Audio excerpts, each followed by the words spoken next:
Welcome back to Finding the Edge podcast. I'm Garrett Boyum, joined with Cal Dupick. Let's begin.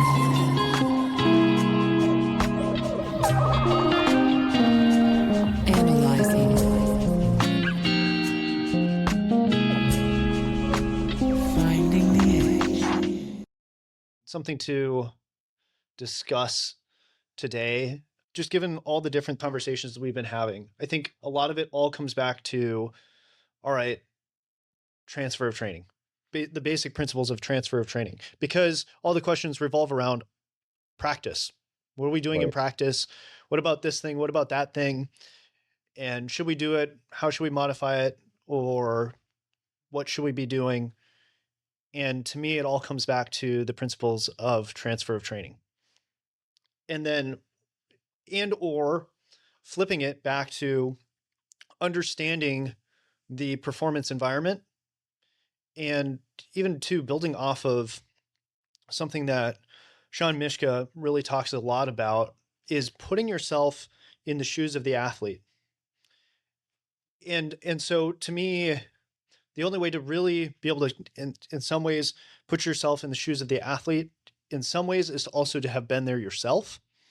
And yes, if an athlete can tell you, you can do the best you can of like imagining yourself in those situations. But by and large, for the most part, even for myself, I feel like the more that I have stepped into been a part of the practice task, meaning, for example, oftentimes now I'm a BP thrower. And so, and also having been a player that's really, really struggled and been awful and terrible, having to figure out how to overcome those things helps me put myself in the athlete's shoes, both from the times where I've had success myself, and then also when I have struggled and failed. And so having both of those experiences has given me insight into being able to think about, okay, what is going on in the performance environment? And then how can I help that athlete? And partially because of like what's helped me. And so as someone who has been diving into ecological dynamics, for me personally, I felt like it's really helped explain things and then help me hone in on what is important, and gives me a fuller picture of like how everything kind of fits together. Yeah, we've been talking about some of the basics of ecodynamics. And as somebody who's really only been engaging deeply with this content for now year and a half, one of the things that I became aware of, or I noticed, was how not that they're different things, but that this idea of, in light of transfer of training, some people seem to be running at the CLA, the constraint-led approach side of it, using constraints, physical and rules and whatnot, environments, etc. And then other people were running hard after representative learning design, and still others are mixing those.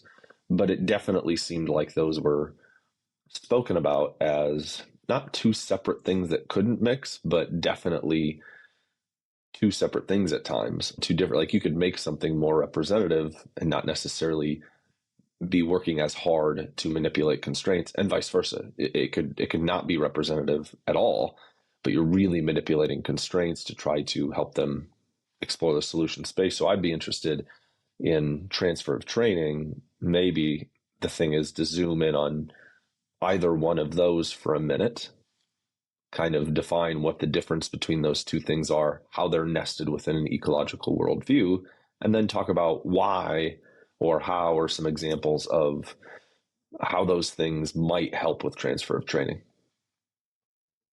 Yeah. And I think this goes back to one of our other conversations of the practice environment, and the context oftentimes is quite different from the actual game environment. And one thing that ecological dynamics kind of begins to talk about is the fact of the sensitivity that the system has, or rather, the way a system behaves is based upon the constraints that are placed upon it. And so because the constraints, basically the environment, and the constraints that are within the practice environment are different from that of the performance environment, you may not see the things that the behavior, the movements, the actions, etc., that you see in practice may not show up in the game, and vice versa. What you see in the game may not show up in practice. And so we've all experienced this where a guy, does really, really well in practice. Then you put him in the game and he really struggles. You also see that same player who does really well in the game struggle in practice. And so this, to me, like, ecological dynamics explains why that is, that we see these things in our minds as coaches. We want to reward the good, the hard work. We want to reward the buy-in that players have in the practice setting, and we hope that sets them up for success. But sometimes I remind myself of, like, okay, it's not so much about the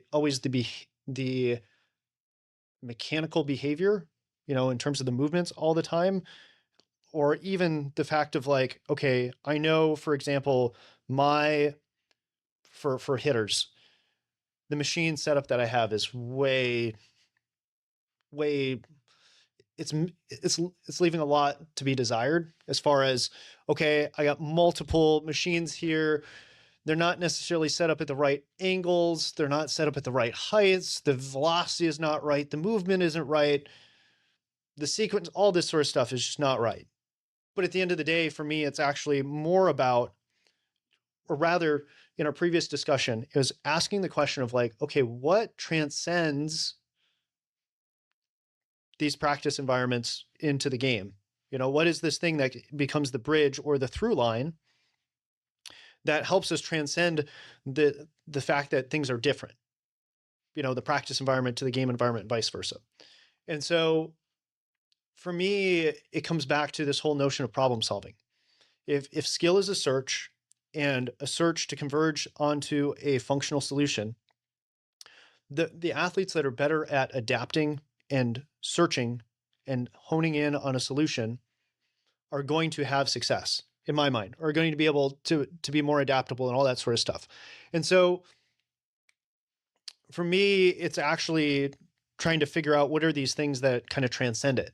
And so a lot of it goes back to, in some ways, it actually, you're starting to even, again, look at the more intangible things, the things that are a little bit harder to measure. Because these, to me, are the things that transcend, in a way. So, for example, in one of our other episodes, we talked about intention and the role of intention and the importance of intention. So to me, intent is something that transcends, or that you can take from the practice environment to the game environment. So to me, like, it's the, in some ways, the mental side are some of the things that you can actually port over from one spot to the next.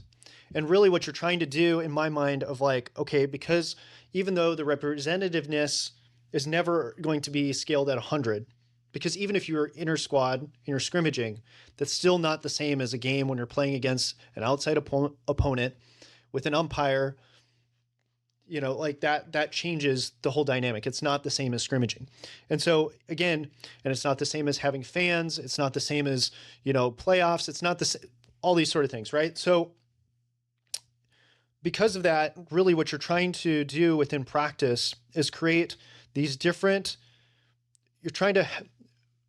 in my mind, you're trying to have them go through experience different things where they're going through these different processes, where they're honing their process of converging on solutions and finding success. And sometimes that does look like what we've talked about in the past of exploration. You're exploring. You're trying to learn how to gather information, how to become sensitive to that information, and then how to take that information and exploit it, and or find ways to couple your movement to it to have functional outcomes. And so for me, that's initially kind of how I'm thinking about it, as far as, like, how am I transcending the fact that even if my best representative practice environment may still be not enough. So what are the things that transcend? And so the thing that I'm going to kind of try to land the plane on is, this is why I think, as frustrating as it is to me in some ways, but it's humbling, in a good way of like, I've actually learned more from the people that I think are wrong oftentimes than the people that I agree with. And here's where I'm going with this. Because I think the thing that transcends oftentimes is culture, right? Teams with good culture oftentimes outperform those who are doing all the technical things correctly. Mhm. Now, a team with good culture also does the technical things well, but they may not do it as well as another team that really heavily focuses on it. And the reason why I think the culture team wins is going back to kind of loop this in of like their thing actually transcends their practice environment. It can transfer over to the game environment. And so that's at least my thought process of like where things start to, like the old school, you could say, the softer skills really, in my mind, are the separators when it comes to the execution of these things. I think it's important to point out that, you know, sometimes it feels like if you're just stepping into this world, that this idea of making things more representative. One side of the coin that I've seen is it's always better to turn up the representative scale. It's always better for it to look, feel, and act more like the game. And I think in general that's true, but not always. And I think one example that pops for me right away was when I was a school teacher and had a young man who played basketball on the weekends for AAU tournaments. And he'd always want to come back and tell me how he did. And so he'd tell me all the points he scored and all the things he did. And I'd always ask him the same question. I go, did you ever like finish on the left side with your left hand? And he'd go, no, like, why does that matter? And like, I was trying to guide him a little bit to be like, because when you go play in these environments where the performance is really important for him, he's playing really good competition, he's going to go back to the things that work for him, the attractor states, the things that he's comfortable with, that he's done over and over, that he will find success with. He won't try to use his left hand, his weak hand, his off hand to become a more well-rounded player. And I think that's the purpose at, like, can we create environments that help the athlete explore different things, build an abundance of movement solutions, regardless of their sport? And while we're doing that, can we turn the representativeness up a bit, recognizing that maybe we as coaches don't always have perfect control over that, as you just identified. So I just want to at least put that in there quick to say, if you heard what Garrett just said and you said, oh, so it has to be just like the game all the time. No, it's just, we're probably pushing back more on the more drill based, like that doesn't look like the game at all. And so can we turn that up and make it look a little different? A lot of times we have to take them out of the game in order to immerse them in an environment where they're going to work on the things that they are struggling with. That's exactly what's happening, I think, with where actually representative learning design and the constraint-led approach sort of coalesce is I'm trying to put constraints on my players based off the things that they need to work on while keeping the environment as similar as I possibly can to the game. So I'll have better transfer training. Yeah, and I think there's a couple of things. One, I think let's see, I'm starting to lose trying to do two things at once. One, I think we should probably go over and cover like what are the principles for representative practice design or learning design. These, like, there's two main things that play into representative learning design. One is functionality, and that's the degree to which the same specifying information is available as it would be in competition. And then two, action fidelity, the degree to which practice movements are similar to the movements performed in competition or in the game. And what's really interesting to me on that last point specifically is if you go and look, I remember when ZEP first came out, and they had all these pro hitters that they had used for their models and all this sort of stuff. And you go and you watch any pro guy, not any, but like the majority of pro guys, let's use Mike Trout as an example. The way he swings in BP is not at all what his swing looks like in a game. And I think for me, that's a really interesting thing, because then you're like, okay, so what is transferring there? Yeah, okay, some of it might be feels, this and that or whatever. But like, even I saw today on Twitter, Glass now talking about, being back and pitching again. And he was talking about, yeah, maybe I'll focus on mechanics and practice. I might be butchering this, but his main thing was like, once I get to the game, I'm not thinking about any of that. I'm just trying to be as athletic as I can be. And so to me, that then says, because most of these guys, right, when they're playing their best, they're not really up there thinking too much. They might have some specific intentions that they're focused on. With Mike Trout, I heard that for him, his approach was basically, if the ball's away, I'm going to hit a line drive over the second baseman's head. And if it's in, I'm going to hit a line drive over the shortstop's head. I've also heard that he's the trash can out in left center, like he aims for that, right? So like his thoughts or intentions are pretty minimal. He's not sitting there thinking about mechanics. And so that's where, to me, it becomes like, okay, how much are these feels and these different things that we're doing in practice, how much do they actually matter? Like, how much is it actually transferring? Because if you go back to the 80-20 rule, okay, 20% of what you do derives 80% of the results that you get. And then 80% of what you do gets you the last 20. So that makes me wonder how, like, really it's a small set of things that are actually getting you most of the results. It's probably the things that look and feel a lot more like the game rather than those things that don't. And so that just says to me of like, okay, why is it that a guy looks great, like we talked about before, in practice, in BP, and he gets in the game and that doesn't show up, right? Those moves don't show up in the game. Okay. So this to me, it comes back to, all right, maybe the specifying information, going back to functionality, maybe the specifying information was not there present, enabling them to couple their movement to one, A, to pick up, and then two, or B, then they can't use that to shape their movement. So now you're missing those things, and that's why the movement doesn't look the same. And so to me, this is where we have to start to think about our practice when we're doing our practice design and we're actually implementing our practices. I mean, these are some, like, I know I'm saying something that like all good coaches are like, well, duh, I want this to look like the game. Like, you need to take it serious and not just walk through, what the reps and all that sort of stuff. And that's where, to me, like, we need to reiterate that more and more of like, okay, so then maybe though, if the athlete isn't moving in a way that looks game-like, then maybe we need to tweak our practice design. We need to tweak our practice activity. We need to make some changes, do some constraint manipulation to start to trying to search and define the right constraints or the right setup within our practice activity, so that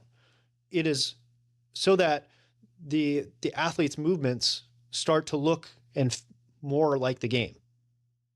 So for me, that's one of the things that I'm always keeping in the back of my mind is like, okay, what's going on there? Now, the second point I want to kind of, now that we've kind of established that, I think that's non-controversial. And I'm going to I think everything is about knowing where it lives and breathes, right?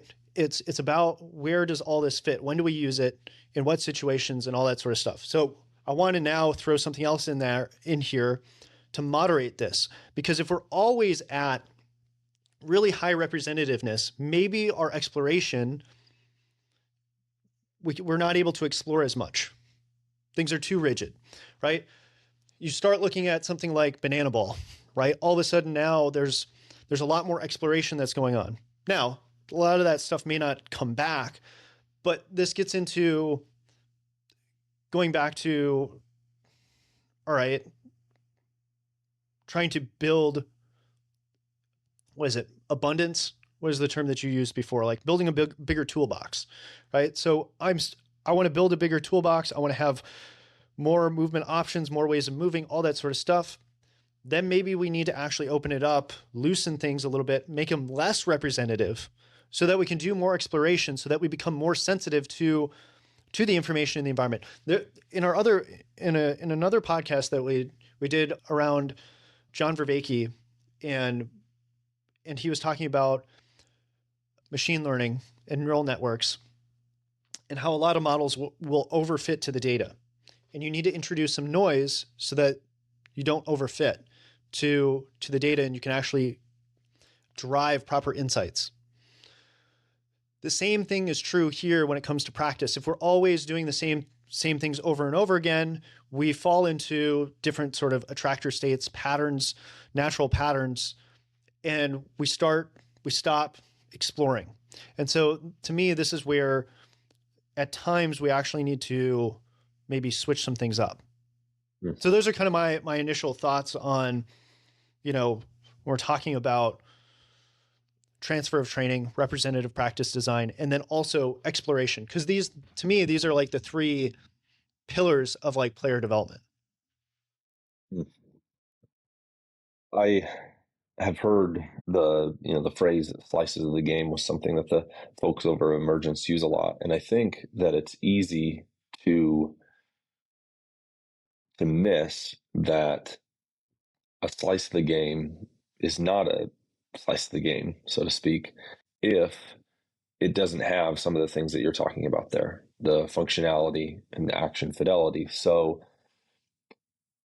keeping it on my phase of the game, the pitchers, just because I'm doing a 3-to-1 and everybody's taking a rep, that's not a slice of the game. They know what's going to happen. They're not making a pitch. There is no goal. There is no connecting to any information that would cause me to have to execute a pitch, then get over. That's not a slice of the game in the way that they're talking about. You're talking about a PFP, a 3-to-1 is. Yeah, a traditional pitcher's fielding practice, kind of just doing the same thing over and over. It might look like a piece of the game, right? It might look like something that happens, but it's completely decontextualized from how that thing actually emerges. And so the question becomes, well, we need to work on that. And it doesn't happen very often. So how do we do that? And so for me, like part of that is if I don't have a catcher, I don't have a good situation to have the pitcher throw a baseball, that would be my first choice, is that we would still have some sort of goal, consequence, point system where they still have a goal of, say, just throwing a strike. Maybe I don't have a batter and I need to control more. I need to get more reps, because we know that, like, obviously that helps. Obviously seeing that thing more and more and experiencing it more and more is going to help. So let's just say I don't have that. I don't have a catcher and I can't connect it. That is a piece that's important. Well, then at the very least, I'm going to do something like not let them know exactly what's happening, right? Like maybe I would hit it over there, or maybe I would square a bunt, or maybe I would just hit the ball to a totally different place. Like they wouldn't necessarily know what's coming. Maybe I would put base runners on at different places and have the balls hit to different places. Is that perfect? Perfectly representative? Of course not. But I think it starts to get towards what we're talking about, that the slice of the game is trying to turn up the representativeness so that there is at least some specifying information that is similar to the game and that it is looking similar to game movements. So often what we see is a fake pitch and then just jogging over, and it's not the same. And so I think that that's also a piece that probably needs to be highlighted, is that a slice of the game is going to have exactly what you talked about. It's going to have, functionality and action fidelity in those two different areas. One of the other things too that I was kind of thinking about when I was trying to look up here is we also, I think, when it comes to the practice design itself, I think because we're all limited by time, right? And so it's like a question of like, because I was thinking about this today, right? The first time we run through something. And rather, okay, I'm going to back this up. We, myself and Baker, take a lot of inspiration, and even Sean and others take a lot of inspiration from parkour and capoeira and all these other sort of movement disciplines. And with them, like there's a level of, man, I'm losing my mind here. My apologies. I don't remember where I was going with this. Did have to do with like, oh man, it's a good thing that we might not be releasing this one. You'll just have to chop it up like crazy. Yeah, I suppose. Oh, okay. So when it comes to like other movement practices, such as parkour and capoeira and these other things that both Baker and I have drawn inspiration from, what you learn when you are trying to begin to learn new movements, you're starting to try to interact with your environment. You don't start going full bore, right? You will do a couple of like slower speeds, run ups, just kind of feel it out and that sort of thing.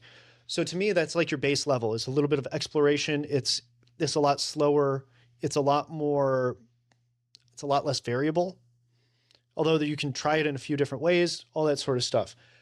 And I was thinking about it today as we were doing some of our defensive work, and we're implementing different plays. It's like, okay, it's sometimes nice to actually walk through something first rather than just do the whole thing, have it be live and trying to figure it out, because there's just so much information. You have no idea where to attend, where to go, any of that sort of thing. And so it kind of comes back to, you need this initial constraint of an example. And that starts to guide your movement, guide your actions. And then from there, you can start to explore off of that. And so to me, like there's this progression that goes on in terms of practice of like, okay, where are we and what do we want to, how we want to start interacting with things? Because I think EcoD has, in some ways, rightly, because this has been the predominant way of doing things, and to try to break people out of this, of like just this mass, I think it's mass practice. Just constant practice, right? Of like doing the same thing over and over and over again with this idea of drilling it. When you start to think about it, well, one, the research shows that the stickiness of doing things over and over and over and over and over again, it's basically, I mean, we've all experienced this, that what you're doing is cramming. So how much of all of the tests that you've crammed for, how much information do you remember after the test? Like, not very much, right? And so what they find is that if you want learning that's going to stick around for longer and to transfer in across different situations and experiences, etc., that you actually want to space things out. You want to allow some level of forgetting to occur. And so I think we have to, part of like this idea and this notion of like creating some variability allows for some forgetting. And I think that element needs to get played in. But at the same point, where I've come to with this whole notion of, okay, every rep needs to be different, I think there's a flaw in that. There's a flaw in that thinking. Not because I don't think we quite always, those of us who are in the ecological world and all the sort of, what's the word I'm looking for? All the rhetoric that's out there. I think rather we don't appreciate that EcoD principles are always present all the time. They're always acting. And the whole notion of rep without rep is true, even when you are doing the same thing, or even when you're doing constant practice, doing the same, like you're drilling the same thing over and over and over again. Self-organization is still present. It's still active. It's still working. And rep without rep is still happening. It's still active and it's still working. So, and so to me, it's like, actually, if we don't, rather it gives us an opportunity, because when we go back to what we've talked about before of the importance of intention, right? What's our intention when it comes to doing these different types of activities? Whether it's constant practice of like, I'm just trying to field a straight up ground ball over and over again. I'm trying to throw my fastball, whatever, middle, etc. Or I'm just trying to throw, I'm going to throw 5 fastballs here. I think you can still apply ecological principles in constant practice. And I actually think there's value to it of doing that. And so that's actually where my mind has kind of changed a little bit, and where I kind of wanted to start challenging some things, because we like the language, or rather the rhetoric that you hear, and where we get knocked is like, oh, you guys just do a bunch of random stuff. Like all your stuff is all about just being random. It's like that actually, there's a time and place for that. You know, some of the stuff that I've run across too isn't necessarily from EcoD, but one on just learning, right? And in learning, if you wanted to get really good at art history, you would think, and the way most people study is just to study one era at a time. But if you actually want to get good at picking out what era art is from, you actually need to study multiple eras at once, because then you can start to notice the differences. And so I say all that, or there's other study about like learning music or a song or whatever, and just doing like small strips like of the sheet music. And all of a sudden you get much better at all these different types of things. And so there's a level of, yes, you do need some structure, and randomness can help create some level of flexibility, and you can actually start to see patterns when you do that. But at some level, what I've also experienced is that guys can sometimes struggle when you go back to something that is just a pattern. And so you also have to, I wanted to share this one video because this one person I was listening to, he was talking about how, and he's also an artist. And this is interesting, right? Because he was saying that, what was it? No, I didn't pull this up. What's this clip? Repetition is the soil in which spontaneity is birthed, is what he said. And he's talking about like kind of in a way doing the same thing over and over and over and over again. And when you start to like, when you look at something like dance and flow stuff, really, when you start breaking it down, dance is just a bunch of repeated patterns. And when I was learning swing dance, I thought I was doing something really boring. But when you start thinking about it more to somebody who's watching it, they're like, oh, wow, that's really cool. And so like, I just strung together a bunch of like basic moves. And that's kind of the thing once you look at like the animal flow guys. I don't think animal flow is the right word, but you know, the movement flow, not the baseball one, but like the fitness type people, their stuff, they're just like spins and different things, and it's just like repeated patterns. And through that though, they create some very, very creative things. And so I say all that to say is that actually I'm starting to rethink about, are we really super anti repetition? Like, do we actually need to moderate that? You know, because people in the past have found that, well, when I practice a bunch of, you know, throwing more fastballs, I tend to throw my fastball better. You know, when I practice this, you know, if I want to get feel for my changeup, well, I'm going to eliminate all these other pitches, and so that I basically have to throw more changeups. Right? Or like, I think it was like Johan Santana, in order for him to learn his changeup or whatever, they just basically told him you're to throw nothing other than changeups. Right. And so like, I guess that clearly helped him in some way. So I think we have to have an account for that. Yeah, I would add that one thing I've noticed since applying this is when you're applying it with, you know, my team, for example, my pitchers, etc., your group, it feels like when you start talking about the principles of not doing the same thing the same way over and over and over again, because that's not actually what emerges in the game when you look at it with a, fine-tooth comb, so to speak. What tends to happen is, let's just take catch play, for example. What you do, all your infielders are doing it, outfielders, etc. All your pitchers are doing it before they go to the bullpen. They're going to go play catch play, and whether you're, a proponent of certain distances or Alan Jaeger or whatever, right? Like there's this form or this structure that a lot of people put in.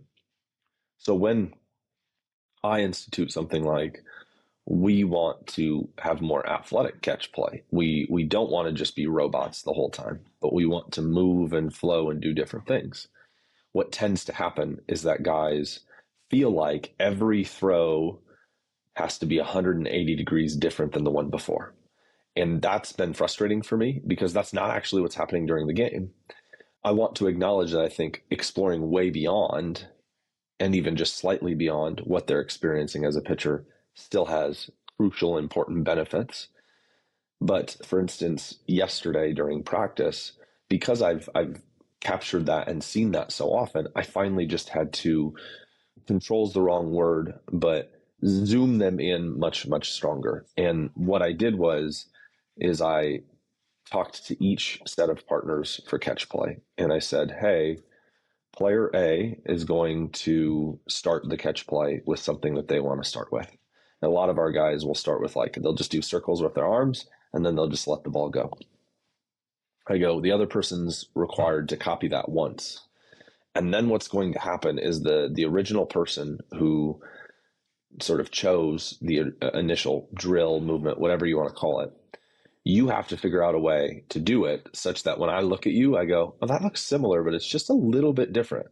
And then the other person needs to build on top of that. And now they're going to do it. And I'm going to go, they're doing the same throw, but he just took a step to the side or a step backwards. And you're going to do that 5 or 6 times. You're going to try to build onto each other. And you're going to sort of play a game where you watch the other person, you go, ooh, that makes me think I could subtly vary it in this way. And you're going to do that for the entirety of your catch play. And you're going to do it 5 or 6 times. And then the other partner is now going to pick a new thing to do. They're going to define what it is. You're going to go back and forth for 5 to 6 reps each. So you're getting 10 to 12, hopefully unique and different, but still within variable, but not so, I just have to do crazy stuff. And I think that what can emerge from that is really creative things, such as what you're talking about with Johan Santana having to throw only changeups. Well, he's not only, especially if he was being asked to do that in the game, if he's coming up in the minors, he's going, well, then I have to figure out how to do different things with this to get guys out if it's the only pitch I can ever throw. And so that's where I think that what you're saying can have some really beautiful creativity, is that when you constrain them and you say, this is the only option you have to start getting really creative with how that gets expressed, even if from a 30,000 foot view, it looks like the same pitch over and over, or it looks like a very similar movement over. At a more granular level, it becomes very variable. And I actually think that's something I'm looking for my guys to do more of.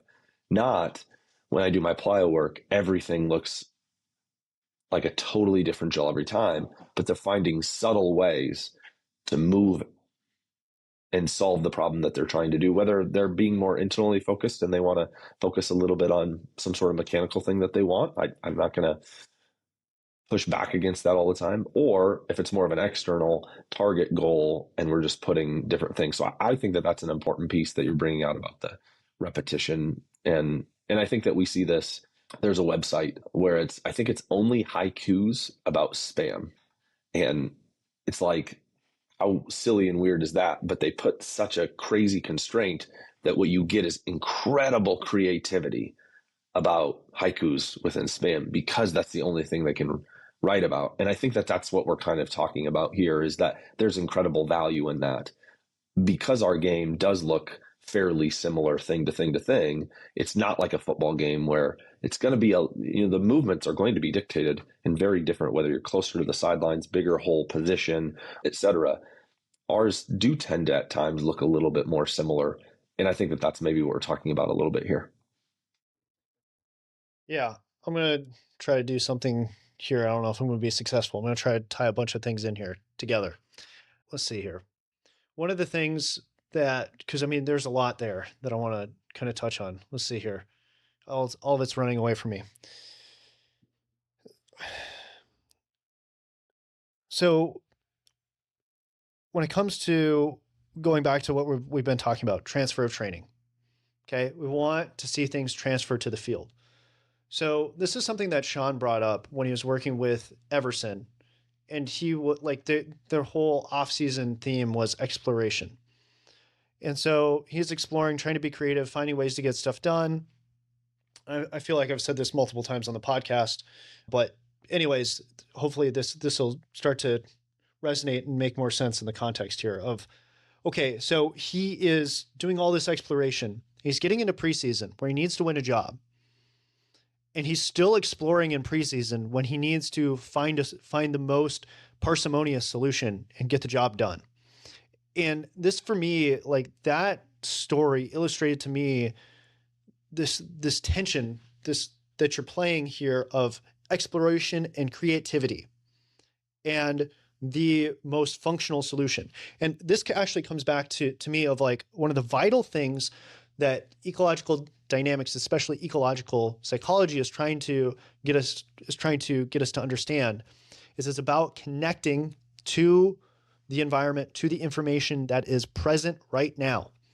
Right? This is the thing of like, all the mental performance coaches, right? Brian Kane, etc. Right? They keep talking about being present, right? Being present to the what is present, and how am I coupling my movement, my action to that? And what all this exploration and this creativity stuff is trying to do is trying to allow us to connect to the what is, and also to begin to be more sensitive to the affordances that are available. Not just one affordance, right? Because we go back to the attractor states that we kind of talked about before, like our natural tendencies, our favorite solutions, right? If we only have a hammer, everything looks like a nail, right? But if you start to play with the hammer and start to see other ways of using the hammer, once you get into situations where you're like, this is a little puzzling, all of a sudden the affordance or you begin to see another way to solve that problem with that hammer. How you can use things when you're missing the tool that would be ideal for it, or you have no idea. All of a sudden now, because you've done all this exploration, all this creativity stuff, you're able to find a solution in that moment that fits the problem instead of trying to hit it like it's a nail when it's not a nail. And so to me, this is kind of where things need to start to transition of like, okay, instead of trying to be as creative as possible, how can I be most in the present and just let things flow? And like I was talking about before, this whole notion of repetition is the soil in which spontaneity is birthed, right? Being in the moment. The more you can get into the moment, because some of this has been a hard thing for me to reconcile, in my faith practice. And there's so much about the being Eastern Orthodox that is very, very similar to ecological dynamics, this whole notion of being present, of embodiment and participation and all these sort of things. But yet there's all this repetition within how things are going, like your prayer rule, all this sort of stuff. And that it's you already know what's going to happen. But there's something about it of like, when you are so in tune with what's going on, you basically can give yourself fully to it, because you basically, this is why you need rules, right? This is why there's rules in baseball, is so that you can give yourself fully to it and know what to expect, and not like just out of completely left field have to worry about, somebody just coming out of the stands and just like tackling you like it's football, like just something just completely random, And so this is where you kind of get back to of like, you want, rather, there are patterns within the game. And the more that you can get into the moment, the more that you can start to introduce, like this to me comes back to the CLA of skillful and artful manipulation of constraints. All right, the system is moving. All right, let's throw a little curveball into the mix. All right, how does that change what's going on? And because I've spent a little bit more time looking at dynamic systems theory, and some of this stuff came up when I was initially first reading Dynamics of Skill Acquisition. So what you begin to see when you look at the movement behavior is that, or even like in the brain, right? There's brain waves. And when you have coherence, it's actually very rhythmical. Okay. And the same thing is true when it comes to movement. There are, going back to attractor states. Okay. So there's this idea and this concept of like, okay, out of dynamic systems theory or chaos theory, a dynamical system is very sensitive to the initial conditions. You change the initial conditions just ever so slightly, and the outcomes that you'll get are going to start to diverge. Like they're never going to follow the same exact path. You're never going to repeat the same exact thing. But early on, it will look very similar. But the longer things play out, the more divergence there is. So this is why, because they use chaos theory that's how we get our weather.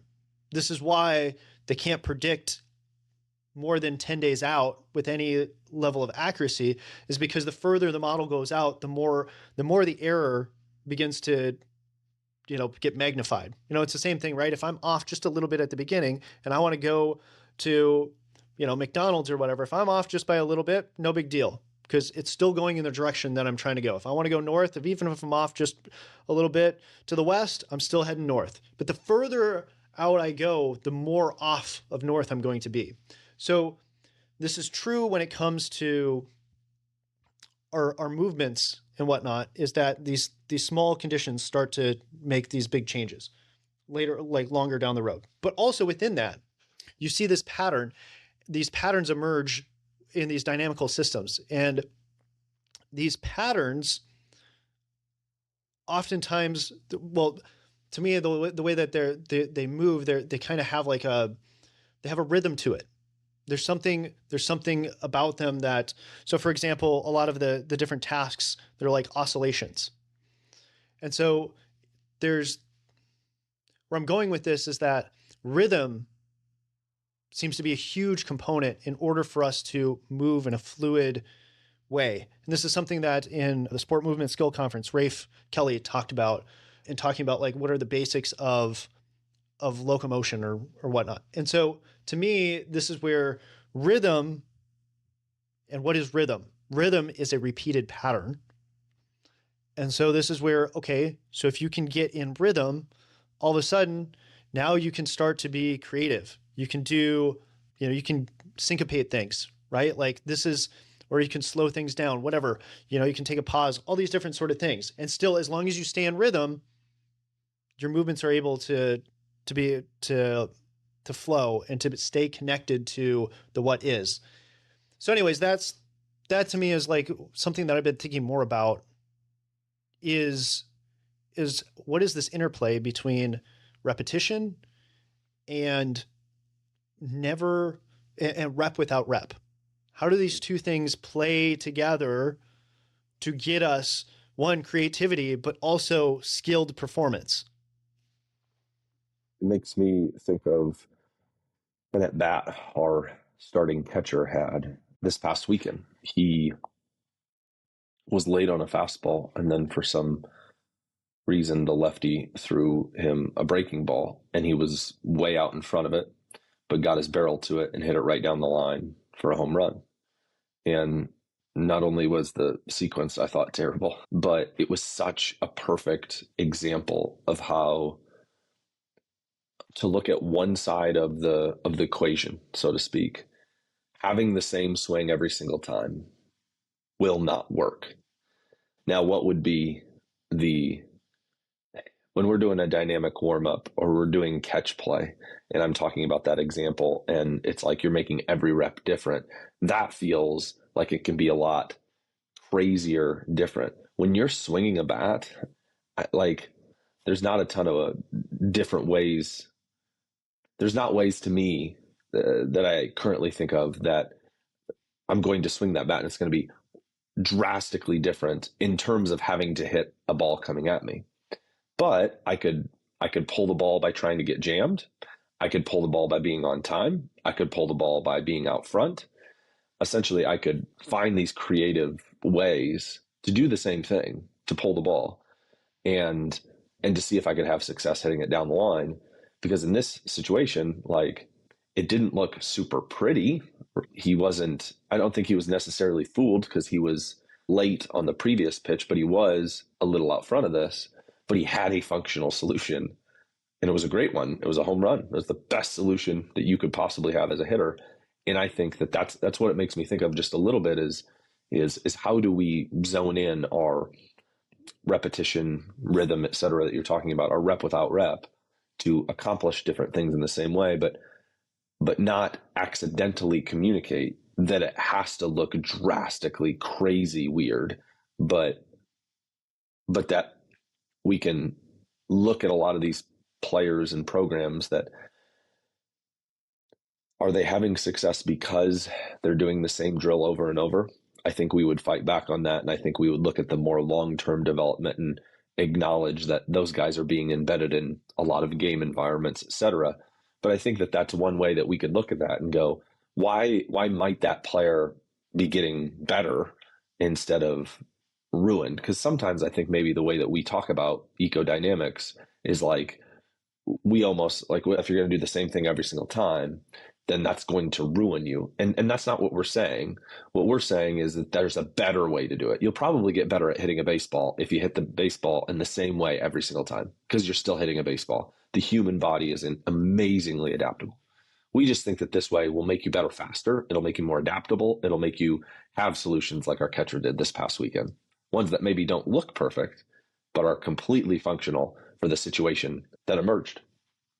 Well, and also to that point of you're more adaptable.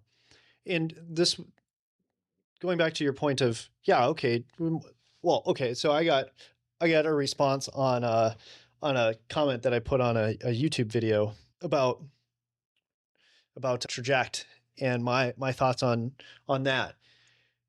And they took it to mean like, oh, well, then if that's the case, then we should see guys getting worse. And we don't see that. And it's like, no, that's not at all what I'm saying. What I am saying is that you might not see it transfer. And here's the other thing, right? With all things that we do, okay, I learned this specifically in strength and conditioning. There's a bell curve, right? The whole rating scale, 80, what is it? 60, 20, right? That they use, that scouts use, right? That's the bell curve. Okay. So there's a bell curve on any training modality where you're going to have your high responders and you're going to have your low responders. And so, and also too, you have multiple different things of like survivorship bias, all these different types of things like that we have to remember when we start looking at the success that a facility or program or whatever has. It's like, okay, for how many guys that it worked for, how many guys did it not work for? Right. Do you have, because again, this goes back to this whole thing of like, well, if all you've got is a hammer, then everything looks like a nail. And if you happen to be a screw, you're going to just get smashed like you're a nail. And that might not go so well because a screw is not designed like a nail. So anyways, the whole like, circle or square peg circle type of thing, right? So the other element that needs to be remembered is that these ways of, like we even talked about on one of our previous episodes of like, thinking that, okay, if I zone in, you might have success. Especially if your opponent hasn't adapted yet, their strategy, okay, your strategy might work because maybe your strategy fits a niche like within the current landscape of how the game is. But if the game keeps developing and changing strategies, this is why, for example, the fly ball revolution just went gangbusters for a little bit, right? Is that everybody before their mentality was, all right, I'm just trying to hit a ground ball to the second, to backside, low line drives, all this sort of stuff, station to station. And then pitchers are getting even more nasty. And then the defense is getting better. Guys are becoming more athletic. And so then all of a sudden the strategy is not as effective as it used to be. All of a sudden you tell guys to like hit the ball in the air and surprise, surprise, like and two, be ready for the fastball. Most pitching, like the pitching side used to be really fastball focused, and they preach throwing strikes, get strike one. So then you could sit there and you could train fastball, be on time for the fastball, and just go ham on that. We're not there anymore. That game is largely moving on. And so this is where, from an offensive standpoint, this whole like, okay, just get your A swing off all the time. I don't think that like it will work for some, but I think that's not going to work for everybody. And so you need to You're going to run into a pitcher where it doesn't work. Right. And so it's like, okay, is your offense only one dimensional? And this, Yes. like, we're using offense as an example, but like, is your game just whether it's offense, Right. defense, whatever, is your game one dimensional, or does your game have flexibility so that you have multiple tools in the toolbox so that, okay, we run into a certain constraint, the wind's blowing in. Okay, do you have another way? Do you have a way to adapt? And if you're and I think, this comes back to, I think this is the wave. Sorry to cut you off, but this is the wave that I feel like is kind of in the air within the baseball community of like, okay, what Glasnow said, being athletic. What does that mean? Okay, I think that's always been in there, but what does it mean? I think ecological dynamics can explain what that means in a very detailed way that's concrete, not just this kind of abstract concept of athleticism, right? Yeah. Like, whereas like what we're saying is athleticism means that you have multiple different ways to solve the problem. You're adaptable. So yes, that's still a broad term, but I think it brings more clarity to what is being asked and said rather than just like, oh yeah, like, cause even that was said to me, oh yeah, you're athletic. Okay. What does that mean? Oh, well, you do things that are different. Okay. But is it functional? Because that was my thing, was like, I mean, it's not as functional. Yeah. Okay. Maybe I move different ways, whatever. I don't know. But I did not perform at a high enough level. Right. So like that to me becomes the other piece of it, is like athleticism has to also play. So those are at least kind of my initial thoughts when it comes to, all right, we need to, I don't even know what I'm saying. What were you going to say? I think this is why scouting reports can work and do work, quite frankly, and and I think we've learned this from football. I'll confess, I'm not like I'm going to sit and watch 8 million clips. I've never been in the football world, but I think we really adopted that from them. They watch a lot of film. You heard Peyton Manning do that all the time. And so you absolutely pick up on tendencies and things that are going to guide your search when you're in that situation. I think this is why scouting reports work, is because you'll watch a team, you'll see a tendency, something that you can exploit, and then you go do that as a pitcher, as a hitter, on the defensive side of the ball. We just had a scouting meeting for our first few teams we play on spring break. And one of the teams that came up was like, oh yeah, this team hits for a lot of average. Like, they have good hitters, high average. Oh, by the way, they also like crush balls. Oh, okay, so they do damage. Yeah, but they might like steal and bunt on you too. Oh, okay, so pretty much they'll find a way to win the game in any way. How are they? They'll be like the best team we play. Okay, that makes sense. And so that's kind of what we're talking about here, is if you are that one trick pony, it'll definitely probably work. And I think we see this a lot in so many different places that, well, I'll say I'm an Atlanta Braves fan, and a couple of years ago, I think they won 100 some games. I think they tied the Twins home run record. They had an unreal offensive year. And then they got into the playoffs, played the Phillies, and they had guy after guy after guy who were throwing smoke and like hard breaking balls out of the pen, and they lost the series. And obviously it's a random game. It's not as, baseball can be so random like that. But I think the point is that's probably why scouting reports are very useful. But that's where the advantage could be had for you, is if you are training in a way that is functionally finding solutions to win games in different ways, you're going to be really hard to beat. And that could very well be the next thing that people run after here is how can you help a player score in different ways? How can you help a pitcher pitch in different ways to be able to get any sort of hitter out? And I think that that's what we're kind of saying with the back to the repetition piece is, can you do the similar outcome thing in different ways and not just hit the ball hard in different ways? Can you score in multiple different ways? Those are the teams that are, quite frankly, the hardest to beat, because how do you exploit that team? I don't know. You just have to execute better. You just have to be more talented. That's really, really hard to exploit.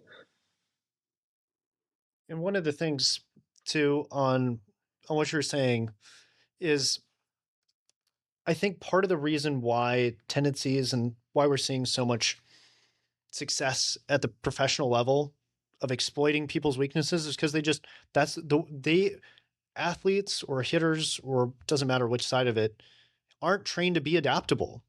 Mm-mm. So they're left swimming once their weakness is found out. And also too, to go off of what you were talking about with the Atlanta Braves, it makes me think of the Minnesota Vikings, right? They had a great year, and there's two different strategies, right? There's the strategy that gets you to the dance, meaning the playoffs, Yep. and then there's the one that wins you the playoffs, because the teams, in order to get to the playoffs, you need to win X number of games. So your strategy needs to be able to beat more than half of your opponents. Right. And so but then to win the playoffs, your strategy needs to be able to beat the top part of your top teams of the whole league. Those two things are not the same. And that's where even the Minnesota Twins, I feel like that's why they can't ever go far in the playoffs, or why they get eliminated almost right away, is that they're built well enough to get them through the season. They're not built to beat the best teams, or the teams that have different strategies that are unique or whatever. Their matchups to them aren't very good. Their matchups may be really great for the bottom half of the league, but they're not as well or not as good at the top, right? And this is kind of the thing of okay, yeah, all right, good. We beat all the teams we're supposed to, but how do you do against the best teams? That's really the measure of how good you are in some respects, right? If we're going to look at past performance predicting future performance, I'm going to go off of how do you play against the best? Now, do you play down to the worst? Meaning if you also lose to the bottom and while beating the top, I also think there's something wrong there. But anyways, that's and so I think that also plays into, again, back to how are we thinking about what we're trying to do, our intention, right? The intent to, the Seattle Mariners, we're just trying to win 53, or I can't remember, 54, or I can't remember what the number was, 56% of their games. That's their intention. So their whole strategy and how they think about their team and how they organize and run their team is around that, right? Whereas, I don't know what the Dodgers mentality is and what their strategy is, but it might be, they have a different way of thinking about it. Mm-hmm. So this kind of comes back to how much intent and what your principles are really drive the content and the later on outcomes and the sustainability of those outcomes. And so for me, that's where an ecological approach allows you, if your whole motto is to be adaptable, I don't know how that goes out of style. Because as your opponent adapts, you adapt to your opponent. Yep. And so if you are, kind of in a way like the Dodgers, and you're staying out ahead of it, you got the lead, and you're going to keep iterating and adapting. Here's not a baseball example, but here's probably a better example. And granted, we know baseball, the randomness is much different. So having this type of sustained success is really hard. But one of the things that the New England Patriots were, famous for, so to speak, is people said, well, they're a different team every week, that they find these things to exploit and they become different. Now, some within the locker room, and I think this is actually a really good example of exactly what we're trying to talk about here. It kind of got blown up in the media as they're a completely different team every single time. And within the locker room, they said, well, no, we're not. We're sticking to who we are. And yet we adapt little by little to the team that we play, and look at the success that they had in that run Now, obviously, incredibly talented players, one of the best quarterbacks of all time. You have to have those pieces in place. But how then, when you're doing exactly what you're saying, when you're getting to the playoffs and you're playing the best of the best, they have this ability to make these minor adaptations to continue to win and be the best amongst the best. And that's essentially what we've gotten onto this train with, is sort of rep without rep, not being completely different all the time, but sort of potentially for the Pats, staying true to who you are, and yet finding different nuanced ways to exploit, become adaptable, do it in different ways, win in different ways, because ultimately the only thing that matters for them is winning titles. And I think too, like it comes back to, like we kind of talked about before, mindset. If it's already part of your mindset, your intention to be adaptable, and that adaptability is something that you prioritize, then all right, when things start to go, like you're able to shift. And it goes back to, again, what I was talking about before, the principle of staying in tune and connected to what currently is going on, to being present. And adaptability is, in my mind, really tied to that. It's not adaptability for the sake of adaptability.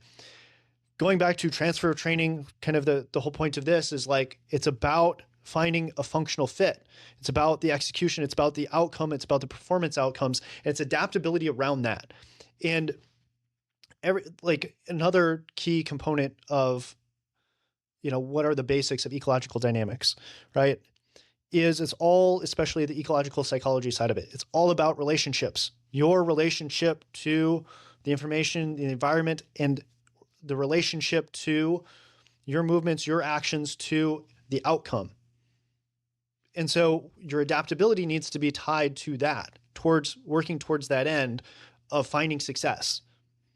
And so to me, that's why an ecological approach is extremely helpful to me. Like, and why I'm so passionate about trying to advocate for it, because this way of thinking, going back to like what I was talking about before of like, okay, if you're off just a little bit, okay, early on, you may have good results. But the further you go down that road, if you don't have any self-correcting mechanisms, you're going to end up like your run of success is going to be short-lived.